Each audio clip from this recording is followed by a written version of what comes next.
Okay, so have you ever watched a genuinely awesome coworker get promoted only to see them turn into the exact kind of boss they used to constantly complain about? Today on The Explainer, we're breaking down the psychology behind why this happens. We often think of power as this magic wand that just turns people into villains overnight, like in some comic book movie. But the reality, it's much more structured, much more systemic, and frankly, a whole lot more interesting to unpack. We're going to look at exactly what happens to human behavior when people make that jump from the very bottom rungs of an organization right into the middle. And that brings us to the big question for today's Explainer. Why do good people who genuinely suffered at the bottom of the corporate ladder, so often enthusiastically enforce that exact same hierarchy once they finally reach the middle? We're exploring what really happens when the everyday worker, the person who actually knows what it's like to struggle at the bottom, finally gets a taste of power. That's when the true test begins. How does the system completely rewire their behavior? All right, part one. The outsider's promise. Let's kick things off by looking at this from the outsider's point of view. This is the worker who knows exactly what insecurity feels like. They know what bad contracts feel like, and they definitely know what it means to be treated as totally replaceable and disposable.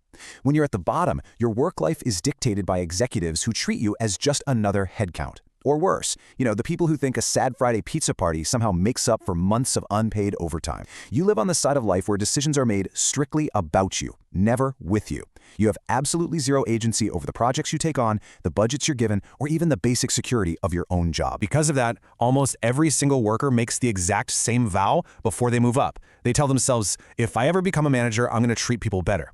It's a promise born out of genuine, deep-seated frustration and empathy.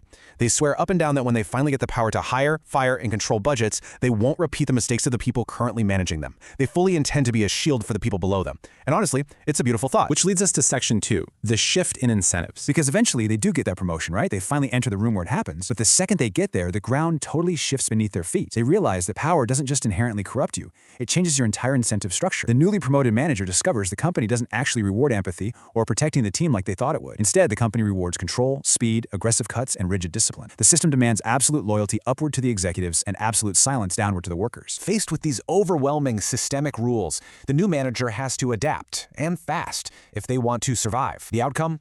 They completely abandon that outsider promise of protecting the people. Instead, they pivot to protecting their new seat. They start guarding their newfound status with everything they have, because that's exactly what the system heavily incentivizes them to do if they want to keep drawing that new, larger paycheck. Moving on to section 3, the new corporate vocabulary. Now, to survive in that new room, the manager has to adapt in every way possible. And the absolute clearest indicator of this is the immediate shift in their language. Human empathy gets systematically replaced with cold corporate jargon. The very person who used to roll their eyes at business buzzwords is suddenly completely fluent in them. A human being becomes a line in a spreadsheet. A family depending on a paycheck becomes a cost center. Firing someone is sanitized into a restructuring, a business necessity, or a resource allocation. The language itself is designed to completely detach the manager from the human reality of what they're actually doing. And we see painfully recognizable examples of this transformation in real life all the time. Think of that junior employee who complains to anyone who will listen about unpaid overtime.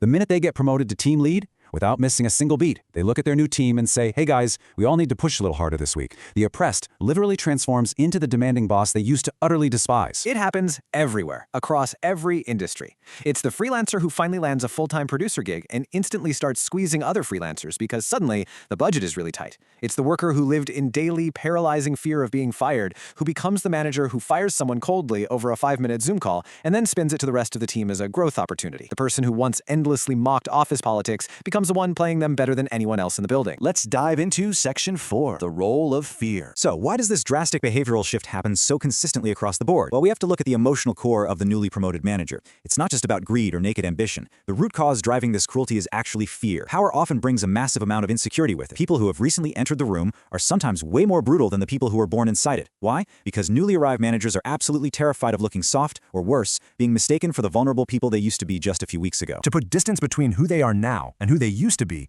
their survival instinct just kicks into overdrive. They feel this desperate, burning need to prove they belong in this new, elevated space. They have to show the executives they mean business. So what do? They overperform authority. In a truly tragic twist, they meticulously imitate the exact harsh behaviors of the bosses who used to control and demean them. And honestly, this is exactly why the corporate system loves this pattern. It is one of the ugliest truths out there. People do not always use power to free the class they came from. Sometimes they use it to violently prove they're no longer part of it. The system essentially tricks the formerly oppressed into guarding the gates. Because structurally, nothing protects an entrenched hierarchy better than someone from below enthusiastically enforcing it with desperate energy, just to prove they finally belong. Which brings us to section 5, the middle management of cruelty. Here's the ultimate tragedy for that promoted worker. They become just powerful enough to be an instrument of the system, but nowhere near powerful enough to actually challenge or change it.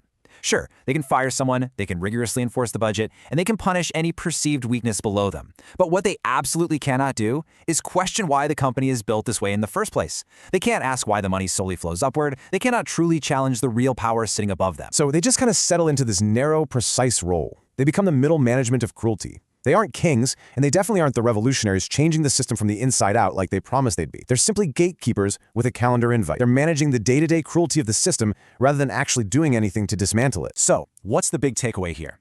We've all heard the cliche that power reveals character. But it's way more specific than that. Power reveals exactly what pieces of your humanity, your empathy, and your past you're willing to trade away just to stay inside the room and keep your newfound status. It's a transaction.